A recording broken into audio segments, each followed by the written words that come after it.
नमस्कार दोस्तों। जिन्हें महाभारत की कथा का ज्ञान है वे गंधारी के नाम से अवश्य परिचित होंगे। दुर्योधन व अन्य कौरवों की मां गंधारी, अंधे धृतराष्ट्र की पत्नी गंधारी। लेकिन आप में से बहुत लोगों को यह नहीं पता होगा कि धृतराष्ट्र से विवाह से पूर्व गंधारी का पहला विवाह एक बकरे से कराया गया था। गंधार देश के राजा सुबल की कन्या थी गंधारी। गंधार की होने के कारण उसे गंधारी कहा जाता था। गंधार अब अफगानिस्तान के एक क्षेत्र कंधार के नाम से जाना जाता है। गंधारी के भाई का नाम शकुनी था। शकुनी दुर्योधन का मामा था। दोस्तों, कहा जाता है कि धृतराष्ट्र से उनका विवाह उनकी इच्छा के विरुद्ध और विवशता में किया गया। अंधे महाराजा धृतराष्ट्र से भीष्म ने गंधार नरेश की राजकुमारी का बलपूर्वक विवाह कराया था। दोस्तों, कहा जाता है कि धृतराष्ट्र से पहले गंधारी का विवाह एक बकरे से कराया गया था। कहते हैं कि ऐसा ज्योतिषियों के परामर्श पर किया गया था। ज्योतिषियों ने कहा था कि गंधारी के पहले विवाह पर संकट है, इसे दूर करने के लिए इसका पहला विवाह किसी और से कर देना चाहिए, उसके बाद आप इसका विवाह धृतराष्ट्र से कर सकते हैं। इसके लिए ज्योतिषियों के कहने पर गंधारी का विवाह एक बकरे से करवाया गया था। बाद में उस बकरे की बलि दी गई। दोस्तों, कहा जाता है कि गंधारी को किसी प्रकार के अशुभ ग्रह से मुक्त कराने के लिए ऐसा किया गया था। बकरे के मर जाने के बाद गंधारी को प्रतीक रूप में विधवा मान लिया गया और बाद में उनका विवाह धृतराष्ट्र से कर दिया गया। दोस्तों, धृतराष्ट्र से शादी करने के बाद गंधारी ने अपनी आंखों पर पट्टी क्यों बांधी, इसे भी लेकर अलग अलग कथाएं हैं। पहली कथा यह है कि गंधारी को पहले से यह ज्ञात था कि उनका होने वाला पति अंधा है। दूसरा यह है कि विवाह के बाद जब उन्हें पता चला कि मेरा पति अंधा है तो वह सन्न रह गई और उन्होंने माना कि उनके साथ धोखा हुआ है। यह सोचकर उन्होंने अपनी आंखों पर पट्टी बांध ली।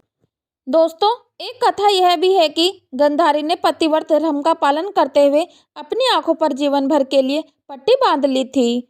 उन्होंने सोचा कि जब उनके पति संसार नहीं देख सकते तो वे भी क्यों देखें। यही कारण है कि उनकी गणना एक महान पतिव्रता नारी में होती है। गंधारी एक विधवा थी। इस सच्चाई का पता कौरव पक्ष को बहुत दिन तक नहीं चला। कहते हैं कि इस बात का पता जब धृतराष्ट्र को चला तो वो बहुत क्रोधित हुए। उन्होंने सोचा कि गंधारी का पहले किसी से विवाह हुआ था और पता नहीं उसका वध क्यों कर दिया गया। धृतराष्ट्र बहुत ही दुखी हुए और उन्होंने इसका दोषी गंधारी के पिता राजा सुबल को माना। धृतराष्ट्र ने गंधारी के पिता राजा सुबल को पूरे परिवार सहित कारागार में डाल दिया। कारागार में उन लोगों को खाने के लिए केवल एक व्यक्ति का भोजन दिया जाता था। केवल एक व्यक्ति के भोजन से भला सभी का पेट कैसे भरता। यह पूरे परिवार को भूखे मार देने का षड्यंत्र था।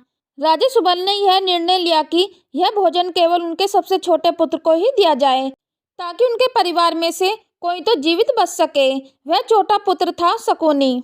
ऐसा कहा जाता है कि विवाह के समय गंधारी के साथ उनका भाई शकुनी और आयु में बड़ी उनकी एक सखी हस्तिनापुर आई थी और दोनों ही यहीं रह गए थे। शकुनी ने गंधारी व धृतराष्ट्र को अपने वश में करके धृतराष्ट्र के भाई पांडु के विरुद्ध षड्यंत्र रचने और राज सिंहासन पर धृतराष्ट्र का अधिकार जमाने को कहा था। शकुनी की जब यह चाल किसी भी कारण से सफल हो रही हो, उसका सम्मान और बढ़ गया।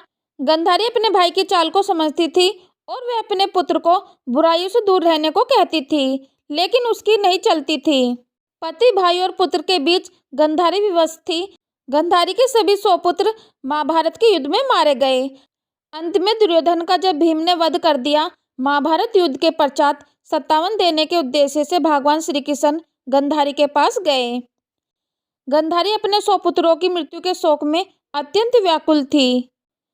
भगवान श्री कृष्ण को देखते ही गंधारी ने क्रोधित होकर उन्हें श्राप दिया कि तुम्हारे कारण जिस प्रकार से मेरे 100 पुत्रों का नाश हुआ है, उसी प्रकार तुम्हारे वंश का भी आपस में एक दूसरे को मारने के कारण नाश हो जाएगा।